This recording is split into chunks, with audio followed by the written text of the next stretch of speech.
Hey, welcome to America. The best movies. Did this get released? No, it has no release date in the UK yet. Do you think it's because of the one scene where Pedro's using nunchucks? So, we went to middle school, the worst years of my life, which I spent most of this movie coming up with alternate subtitles for, like, oh god, middle school, the most stupid way to spend 90 minutes this October, perhaps? You leaned over to me 15 minutes in, like, this is gonna be a long fucking 90 minutes. I knew exactly what this kind of movie was gonna be 15 minutes into it. And then it managed to go underneath my expectations. Yeah, we'll get to the spoilers later, because this movie went in some directions that I didn't think it was gonna go several times. I haven't been this annoyed at middle school since 1995. First of all, any movie with a title like this, I probably won't like. A title like Middle School, The Worst Years of My Life, unless it's about somebody who survives a school shooting, it's probably gonna be about some entitled little spoiled douchebag. And it is. Yeah. I guess the kid from Diary of a Wimpy Kid got too old, so we have another possible franchise now about a kid who's an artist and his drawings come to life in animation. They're pretty shameless about how much they crib from the Diary of the Wimpy Kid movies if they were really fucking stupid. I mean, it's amazing. I was having real problems with those animation sequences because by themselves, they're actually kind of fun, but they also stop the movie completely whenever they happen. Towards the end in the climax, when it cut to about 15 minutes of an animated car chase, running over an armadillo and shit, like, fuck, can we wrap this up? It's because if there wasn't an animated sequence, that climax would be over in 30 seconds. Yes, it would have. With a, God forbid, they don't rush to the climax of this thing. So I'll stick with, like, One Crazy Summer with John Cusack and his doodles. I'll be fine with that. Yeah, you can tell that the people that animated it were really thinking that they were Chuck Joneses, and no, they weren't. No, they weren't. If you've seen the trailer of this movie, and you get the vibe that you'll probably root for the adults in it, or at least one adult in particular, Andy Daly as the principal. That's very much the case. I did kind of spend most of the time rooting for Andy Daly, because he was the best character in the movie.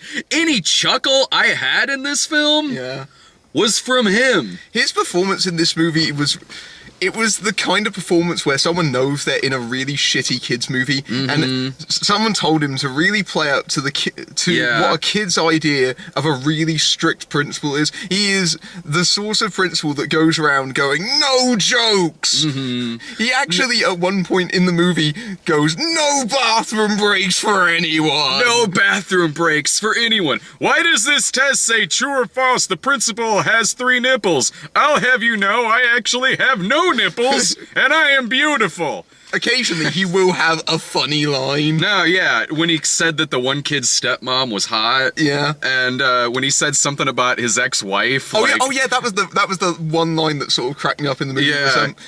My wife told me that I really shouldn't be taking the Blair test so seriously, and that's why I left her. Yeah. Who's laughing now?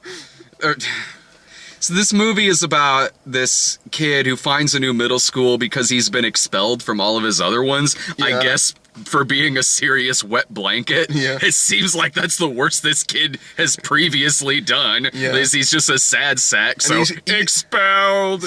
He's got an annoying little sister that the first time we see her is literally she walks into her brother's bedroom after the alarm has just gone off at 6 a.m. to go to the mother, played by Lauren Grantham, and goes, "Where's my breakfast?" I'm always happy seeing Lauren Graham in movies. Yeah. Like I am. Oh, really? Her popping up just made me excited. We get more Gilmore Girls towards the end of November. It was weird how she vaguely kind of disappeared towards the end of the movie. Because her character is a sous chef, which seems like a character trait that they introduced that might actually go anywhere, but no. No, unless that's a plot point in the book. Yeah. I know this is based on a series of books. This is based on a book like Diary of a Wimpy Kid. Yeah, and I don't know which book came first in between those two, but given that the movie, there's 3 Diary of a Wimpy Kids before this. Of course, that's what I'm going to think about watching this. It probably is more recent because they did a shitload of cultural references. It does that annoying thing that all the kids' movies do that tries to prove that they're really hip. Oh, when he was bringing Drake into his lesson, the teacher, which by the way, that wasn't the first sign. That was when they did an Uber joke, and then they followed it up with Facebook jokes, and then that was like the last straw. Because Adam Pally is the cool teacher. Did you notice that you could see where the chalkboard had been erased from previous takes? You could see that chart that he soon draws in the take because they'd shot it a few times and didn't quite erase it all the way. Yeah. So he's really cool because he knows rappers, because apparently he's down with the streets. Yeah, which... Okay, there's several issues that I have here.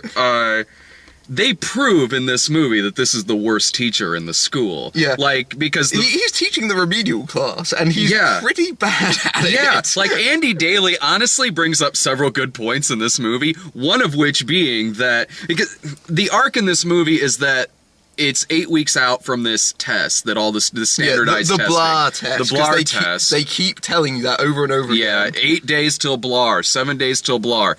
There's this standardized test that everyone has to take, and the school as a whole isn't doing that well in their current testing because of this one class, because of this one teacher. He's bringing all the average scores down. Yeah, but... Andy Daly is the villain in this movie, so we're supposed to be rooting against him, but I'm really not at this point. Like, okay, Andy Daly in this film, later on towards the end of the movie, he starts doing some illegal shit, but before then, he's just really strict. Like, suck it up, kid. Like, in 3 years, you'll be out of this school. Just tuck in your fucking shirt. Who gives a shit? Like, yeah, he's strict. Probably because he wants you little shits to do well in this testing, because if you do well in this testing, odds are the school will get more funding. Yeah. Well, the thing is, the kid in this movie... See, the thing is, you know, it's very clear early on that something has happened with this kid, and we'll get to that. Yeah, boy, howdy, will we. That's a whole bag of worms right there. But we're clear about this, but at the same time, he's got this notepad full of doodles, and sort of the thing that instigates this entire movie is that his book gets taken away from him, and And so Andy Daly goes, bring out the bucket of acid. Like, he has his own bucket of dip from Roger Rabbit that he melts. Bright blue dip. Bright blue dip that he melts this kid's doodles in a thing of acid, and you see the cartoon characters dying. Trust me, it's not as disturbing as when Judge Doom melted the fucking shoe in Roger Rabbit. Yeah. And so it's all started off, and what I was thinking during this stage was, you know what? This kid really has his head in the clouds. It's like, okay, it's understandable that he kind of does, but at the same time, you're going to school. You probably shouldn't spend the whole time doodling in your book, for crying out loud. It's like, give it a few years, you can post it on DeviantArt. This kid's already on DeviantArt, I'll bet anything. So because of this incident, the kid then wants to break every rule he wants to destroy the rule book in exchange for destroying his book. Which shows that this kid is a superhero.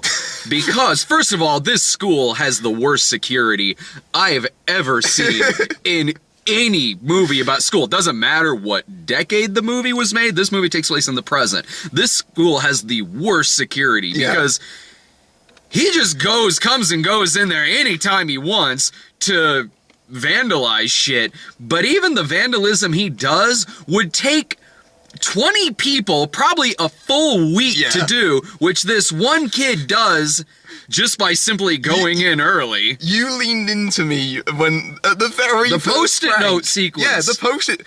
That's the very first prank, is the post-it note sequence. And you've seen that bit in the trailer where they decorate. Oh, it's extended in the actual movie. Yeah, it's not just the principal's office in the movie. He decorated about half the school corridor. Yeah, and it's not just sticking up a bunch of post-it notes. He made faces and words and he decorated it. Yeah, what would take like a skilled Post-it note artist, I guess, if that's a thing. It's almost like they had a Hollywood production designer to yes! do that. What would take this kid probably a week to do, he just did overnight. There's no security in this school that saw him coming and going or doing any of this. Yeah, there's no cameras. Yeah. And I think it's almost established in the movie that there's no cameras, because near the end of the movie, the IT student, the one that we can clearly tell that he has a crush on because she's creative. Yeah. Who has to stop the movie dead to explain VHSs to him? Oh, that scene was so cringeworthy. I could feel you stewing in the seat. But this is a box that goes inside a bigger box. Yeah, it turns out that she's been technically illegally recording inside the school and set up her own surveillance system.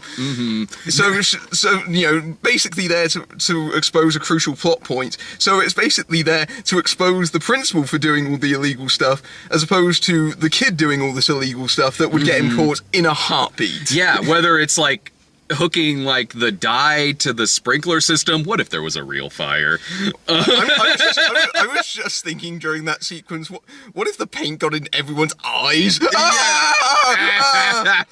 like the room full of balls too. I'm just like, it would take so many people so much time to do all that. Yeah, managed to perfectly close the door behind him. It would honestly make sense if this movie was written in the 80s. If it was written to where, like, it wouldn't make sense regardless, but because of the fact that this movie would only be 5 minutes if anyone bothered to use any kind of recording device, it makes me think, like, was this movie written 30 years ago? Like, because, okay, there's a subplot from Rob Riggle playing a loudmouth doofus, because I've never seen that before in 1,000 fucking movies. That act wasn't old in the first time he does it, let alone the 50th time he's done that now. Not to mention, in this movie, he's playing Alec Baldwin's character from Cat in the Hat. Right down to, he's the evil mom's boyfriend, to the fact he wants to get rid of the kids by sending them to military school. So the mom doesn't see how much of a jerk he is, but the kids do. The kids do see. Yeah, he's a womanizing prick. Yeah, if only the kids had some kind of device on them that could record him doing this. Yeah. And it basically is a setup for all these animated sequences where he's a bear that exist solely to pad out the running time. And even during those sequences, I was still going, well, the kid's a real shit, so I'm kind of siding with Rob Riggle's character. I side with Rob Riggle's character on one point. Other than that, he's just there to be a loudmouth doof, like the stereotypical Rob Riggle kind of movie role. But there's one part in the movie where he suggests that the kid needs therapy. Yeah, and that's the one smart thing he says in this movie. He's really obsessed with his car, and I bet you've never seen a movie before where someone's car gets trashed because it's their prized possession. I did like how that was eventually at the end of the movie she leaves him because he's abject about the car being stolen, because apparently that's not a thing he should be worried. That's not a thing he should be worried about while the kids are also missing. Right, like there's like 1,000 other things you could have left this guy for. What the fuck? I do like how most of the plot points in this movie just fizzle out. They don't really have any sort of major impacting conclusion. They just sort of not really. We're just wrapping the movie up now. Okay, fair enough. There's one thing though, because this thing about therapy transitions into this other point about this. So, the main character, Rafe, he has a best friend in this movie. And I've seen this other kid actor before in some other things, but I can't think of what. Yeah. So he's like the best friend that you see in a lot of movies like this. Like, if this movie were made in the 80s, he'd be Curtis Armstrong. Yeah. So you find out as the movie goes on that at one point, Rafe had a little brother, and the little brother got sick and died. Yeah. Now, I know you see where I'm going with this, but trust me, we didn't when we were watching the movie. I kind of felt stupid after. Well, actually, I didn't feel stupid over where this was heading, but go on. Here's how it plays out. Like, so he's with his best friend through a lot of this movie. Like, he sneaks in through the window, he helps him set up his pranks. Like, he's the high school movie goofy smart-ass friend. So when there's this dramatic moment with Rafe and Lauren Graham, and they're talking about how much they miss the brother, the camera pans down to this old picture of all of them together, and the brother is the friend. Yeah. He's been talking to, like, fucking Charlie St. Cloud throughout this whole fucking movie. They Nick Sparks this shit.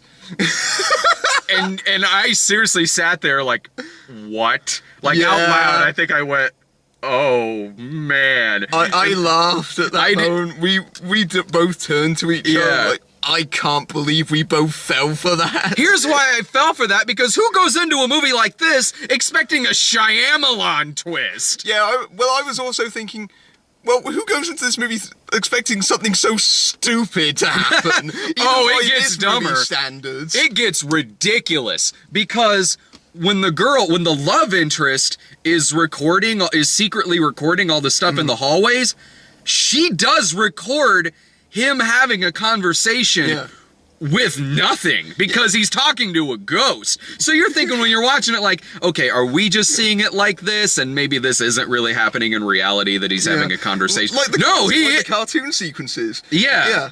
Like, okay. But no, he is actually talking to his dead brother. Yeah. He's talking to no one. He's having a conversation with no one, and the love interest is like, I think that's sweet. Or something. The kid sees animation come to life in front of him, and he's talking to ghosts. He does need therapy. Yeah, he needs some serious help.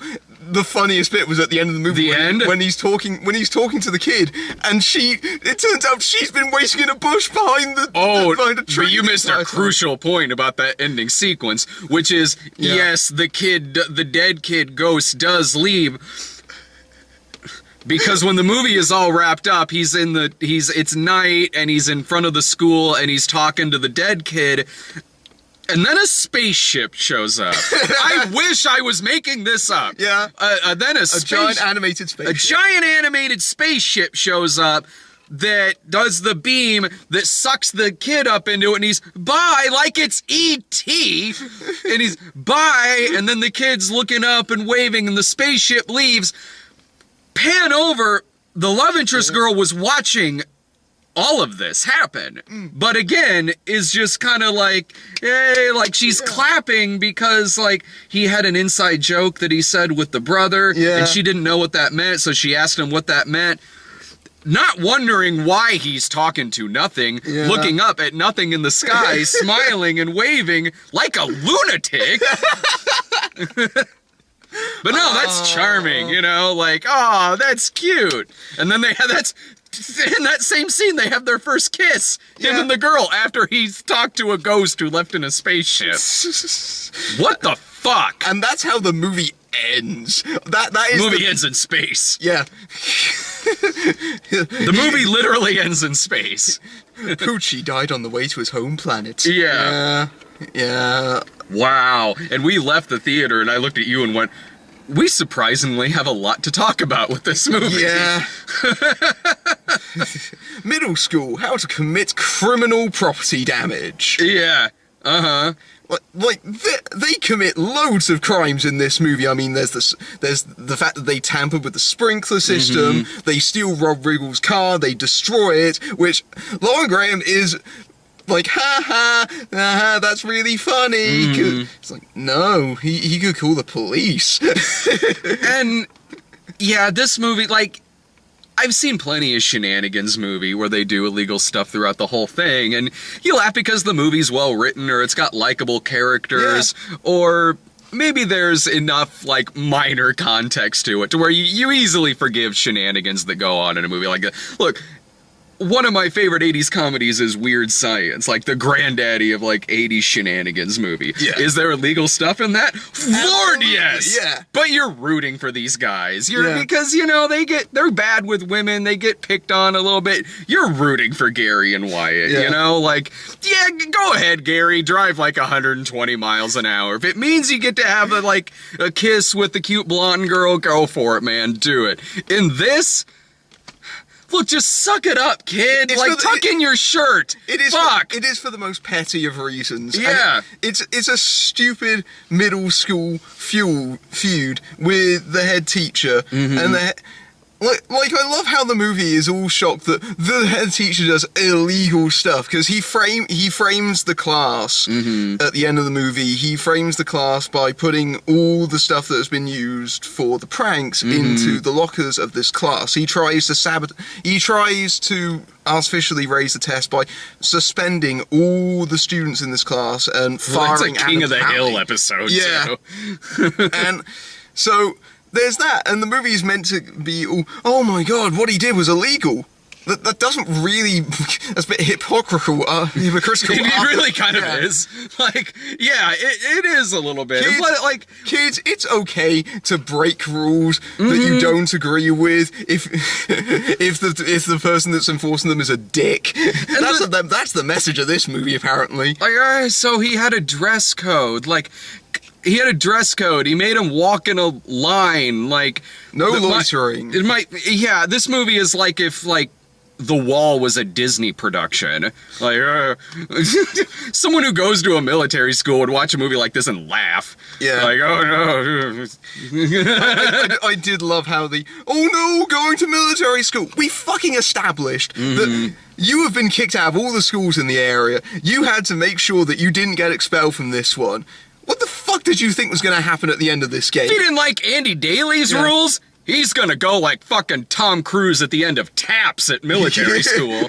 Shit. I love how the scene where he actually gets expelled, the reason that he gets expelled is to do with the sprinkler system, because he tries to save the class by going into the principal's office, and he gets onto the principal's desk and essentially threatens him by lifting up a lighter that I'm pretty sure he shouldn't have in this school anyway, and holds it up to the sprinkler system. Like, that is illegal. But in that same scene, Like, Andy what Daly. do you think was going to happen in any school if you hold up a lighter and set off the sprinkler system? You're going to get, at the very least, suspended, if not totally. expelled.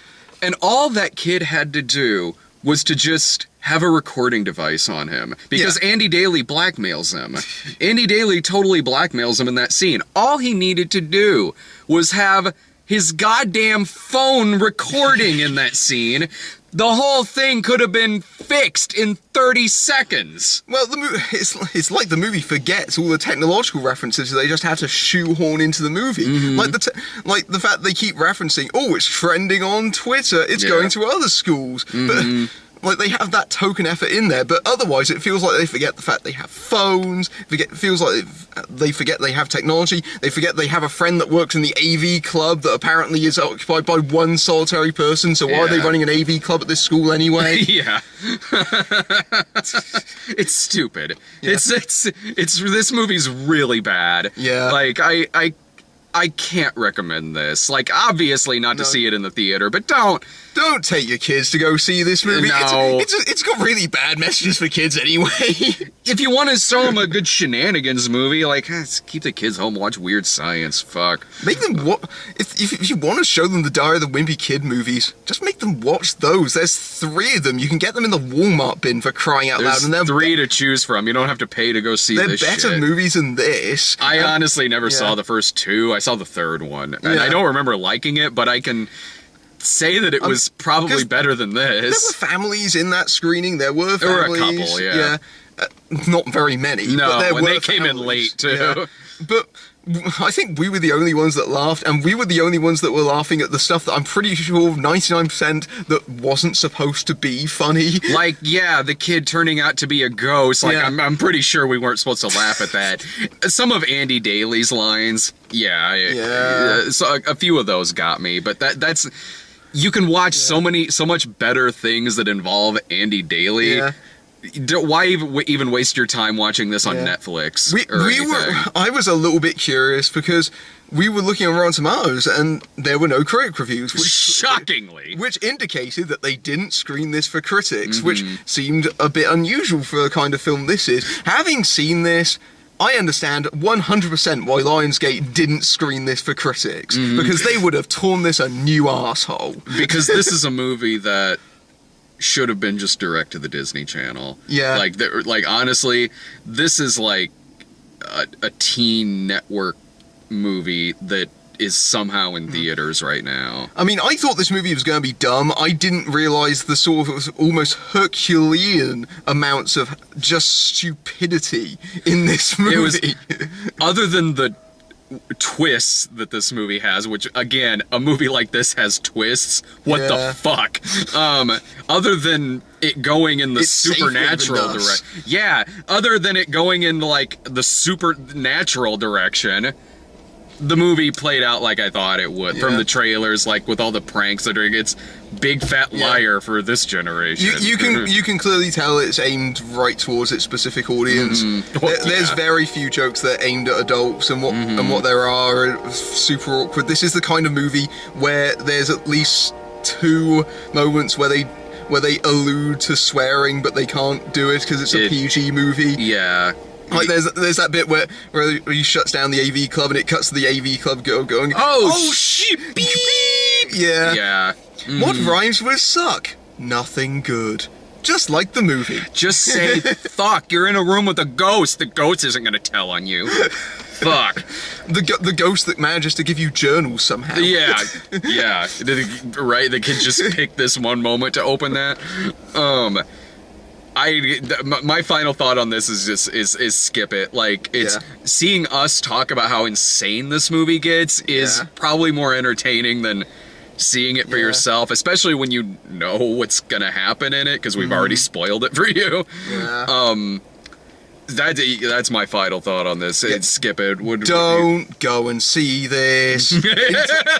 In 2 weeks, this movie will be gone and will be quickly forgotten about, and then some idiot will review it on the internet. We're those idiots reviewing it on the internet. We paid for the ticket. The ticket guy laughed at us when we 2 for middle school.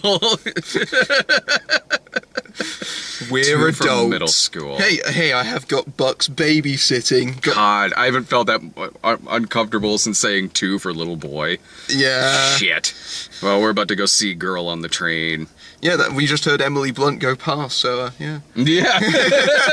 Right? Oh, thank God the movie's arrived. See ya. See ya.